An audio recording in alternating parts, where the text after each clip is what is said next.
My name is George Gamez. I am the EMS Deputy Chief for Dallas Fire Rescue. I've been on the department for almost 24 years. It happened July 7th, 2016, came in at 20:58. It was an A shift. That evening, we had about 800 people gather in protest of the recent police shootings in Minnesota and Louisiana.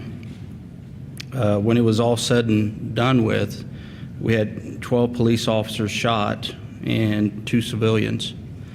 5 of the officers were fatally wounded by the lone gunman.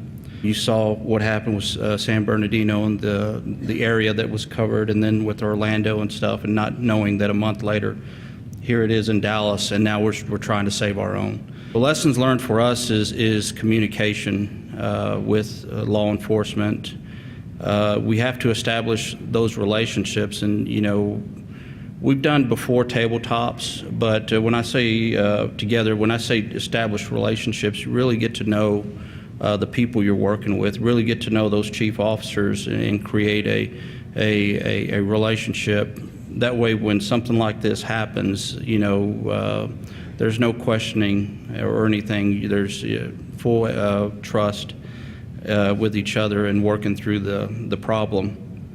You have to recognize, considering the situation, that DPD, or for us, Dallas Police, they actually transported their own. We did transport some, but they did in the initial shooting, they transported their own, and that's going to happen. You got to understand our EMS, they're at risk. One of the things when we were putting this active shooter policy together, we're coming up with this rescue task force, this extraction team. The rescue task force goes into the warm zone, and this is something foreign for our firefighters. We had a couple of them, not all of them, we had a couple of them say that, hey, I didn't sign up to do something like this. And we did get some pushback, but we pushed through that. We pushed the policy through, and that's our policy, and that's what we're moving with. But what I can tell you is when I put this policy together, I did it in a fashion that I think the way I would have reacted if I was faced with the same situation is that you go in there to save lives, no matter the cost. And that night, I couldn't be more proud of our paramedics. They were in the hot zone looking for downed officers and trying to save them. Another lesson learned is you have to support your troops. An incident like this is very tragic, and you have to be out there and you have to support your troops. You have to be seen. You have to make contact with them as soon as possible. Even if you don't have any, words of wisdom, but sitting there and listening to them tell you what they went through, what they saw, and then telling them and reinforcing that you're proud of them, what they did, it speaks volumes to your troops, and it shows you care for them.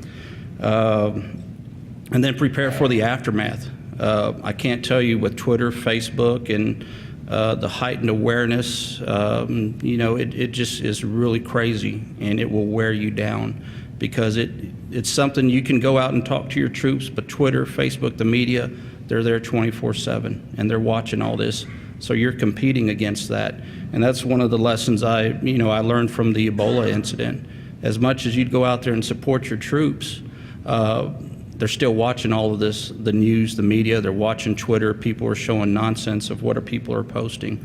And it really gets our firefighters, paramedics on edge. So those were the lessons learned. And just a couple of pictures. And these are the 5 officers that fell that day.